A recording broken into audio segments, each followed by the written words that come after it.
What's going on, everybody? CGA Got Game, CGA Sports back in here with another update. Shout out to the Coach Gang. Hey, do me a favor, like, share, subscribe to this channel, and all of that stuff. You know all the goodies. Anyway, we're going to talk about the Ed Reed saga situation over there at Bethune Cookman University, in which he went on a epic rant about the lack of conditions, all right, the horrible conditions that he's been presented with as the new football coach or at Bethune Cookman. Now, if you guys don't know, Ed Reed is a Hall of Fame football player, defensive back for the Baltimore Ravens. Everybody knows him, Miami Hurricanes. I mean, listen, you know his reputation, you know his demeanor, and he seems like he's a passionate and or emotional individual. You also know Bethune Cookman. If you don't know, it's an historically black college university, HBCU, located in Florida, in which obviously he would have recruiting ties and an advantage for you would say, a small school that is a historically black college university. And they went on a whim to hire him with not significant coaching experience, but based on his name. And Deion Sanders, this is basically a follow-up of Deion Sanders, as you know, went to Jackson State and did very well, undefeated seasons at the HBCU. Unfortunately, because of their ties, they can't compete in the playoffs.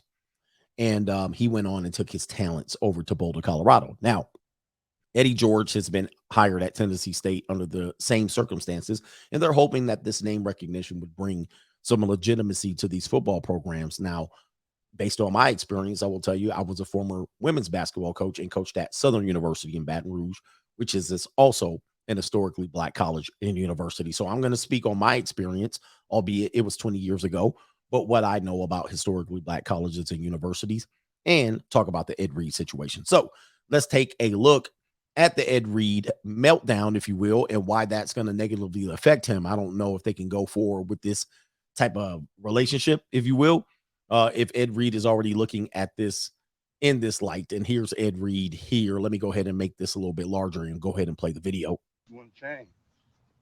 You want to change around here. You saw the front of the building. Terrible. This the back of the building. They working on the front of the building.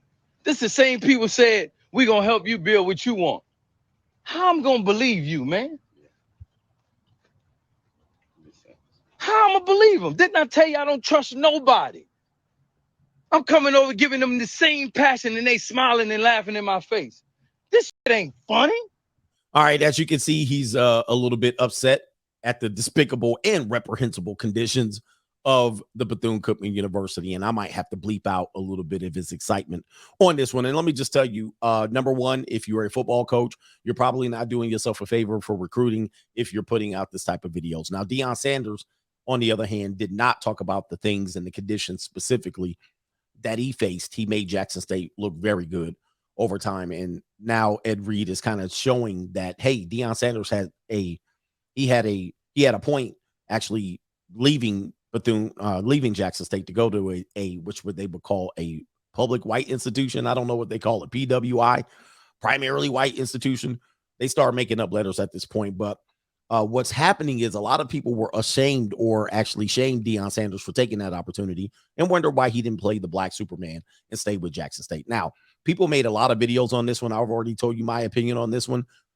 The reality is the conditions are not going to be prime for prime. And they're not going to be prime for people who play professional football or participated in high-level universities, mainly PWIs. And then when you go see the conditions that are prevalent in black institutions, HBCUs, you're going to be shocked at the conditions. They're almost times worse than some high-level high schools. And being that there's a lot of corruption in these individual schools, not all of them are corrupt, but there's a lot of presidents, university presidents who aspire to be just as popular as the football coaches. They have a hierarchy there that sometimes gets in the way. The budgets gets a little bit finagled and the money doesn't get distributed amongst these institutions and the athletic programs as such. There's also academic programs that think they're bigger than the football programs and the bands, that sometimes the money gets dispersed due to jealousy, if you will, amongst these departments. And that's very common on all university programs. Now, Bethune-Cookman ain't bringing in no bowl money anytime soon. They're not bringing in any eyes. Ed Reed versus Deion Sanders. Deion Sanders, they're both Hall of Famers, but Deion is more of a character that can draw significantly more talent then I would think Ed Reed. Now, here's the crazy thing about it. Ed Reed shooting himself in the foot, recruiting wise. And not only that, he thinks he's going to put pressure on them by revealing this in a somewhat unprofessional manner to embarrass Bethune-Cookman, but it's only embarrassing himself. The next thing is people are going to talk about this is that he's working without a contract.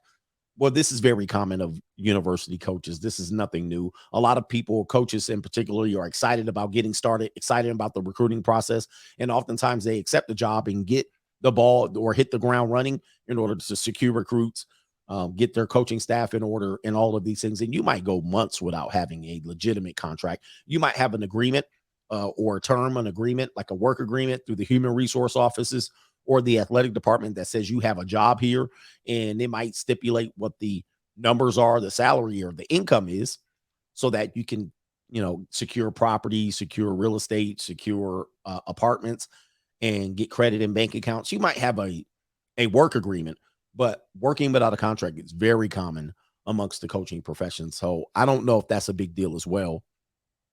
And this is because there's specific details, structures, bonus years. It's got to go through the lawyers and the human resource department. Sometimes it even has to go through the state governors and the board of regents, board of directors before it actually gets to the athletic director and the coach. So there's a lot, and it also has to make sure it goes through the coaches' attorneys as well. So there's a lot that goes in. There's no big deal about that. A lot of coaches hit the ground running to get their program up before the ink is even dry, before there's even a real significant offer. This is the bad thing about coaching, because Ed Reed in this situation doesn't really have an agreement. He doesn't have a long-term contract. And by doing this, he can be dismissed from the job, which I don't know if he would care about, and all of that stuff. So we've tackled pretty much the majority of it, but I'll play a little bit more of the video as Ed wants to describe it. By the way, he has issued an apology for embarrassing the university and talking about the conditions and all of these things. I don't know how much time that he's given him for that, but I think he was expecting things to be happening really quickly here. And here's one more thing. John Calipari wrote a book about, I think it was called Refuse to Lose, on the conditions that he met at UMass when he took the UMass job and took them to the Final Four.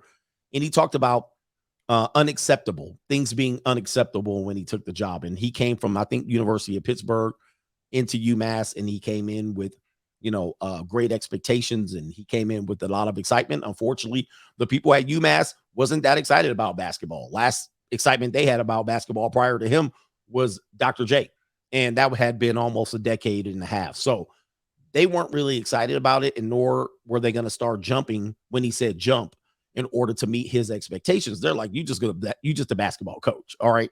At Bethune-Cookman, you just a football coach, and you're going to be in and out of here. So we're not just going to jump when you say jump. We're not going to get things ready because you say get ready. We're going to do exactly what we're normally accustomed to doing. And sometimes he has no control over the people, the people who set up his football field or any of that. The groundskeeping crew, he has none of that. And a lot of these people stay at those jobs for a long time so they can just basically, collect the paycheck. They're not excited about Ed Reed as they would be Deion Sanders, let's say. But let's go ahead and hear Ed Reed out a couple more times or a couple more minutes. They ain't fixed the fence. We about to ride through this fence. This ain't even football side. This ain't even the football side. And y'all talking about Madden at my Uncle Prime. Y'all mad at Deion, mad at Prime. This is every HBCU. All right, so the funny clip is he does show he's going to ride through the fence. If you want to see it a little bit later, he's talking about what he's doing. He's riding a golf cart, looking at the conditions of this facility. This is not uncommon of a lot of coaches. When you have expectations, you're excited about the job, and then you go in and you see why the conditions of the program is where it is. And HBCUs are no different than many universities, but they do have a historical legacy of corruption, meaning they don't take care of the money disappears big time. Congratulations. Man, I should go my ass home. I said I should. Doesn't mean he will. I ain't. Yeah. It ain't happening. He might go home. And there's some other things. There's her right there. Miss Mary, you see her with the cane? Coach Kane. All right. That's what you call me. Yeah, to Coach Kane. All right. So that's Mary Bethune-Cookman. That's who the university is named after, if I'm not mistaken. Now, let me just talk about this.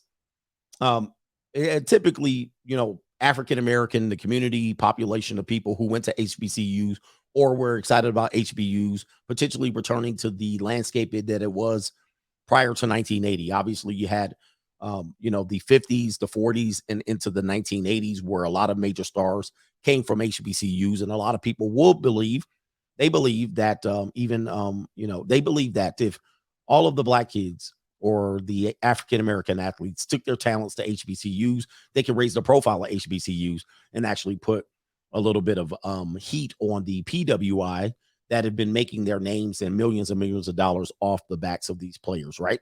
So there's that idea, and they're thinking that if one superhero does it and saves this, then a lot of other people will come. And they thought that Deion, in particularly, would stay at the Jackson State, which it's crazy for me to believe that he would.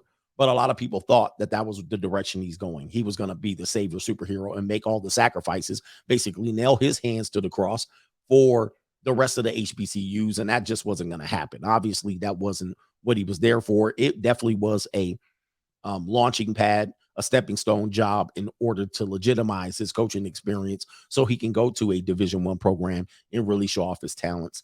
And people thought that that was going to save HBCUs, and they were disappointed that he didn't stay. Obviously, that's an entire story that people covered numerous times, but that's just not how it works. That's not how it works. I've worked on HBCUs and I worked on PWI campuses. They're night and day.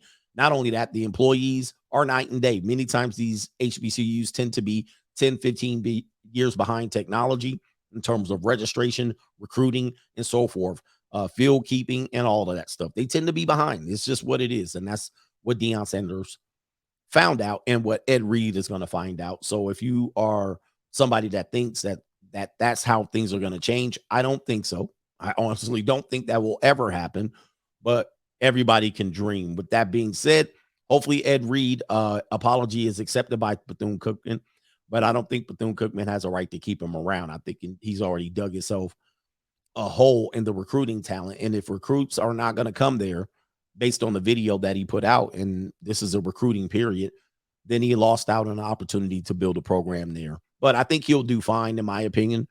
It's just the talent base that he probably wants, he's not going to be able to get, even though he's a Hall of Famer. And a lot of coaches have found that out the hard way. Anyway, do me a favor, like this video, subscribe to this channel, and spread the word about CGA Sports. We'll be back again. All right, peace.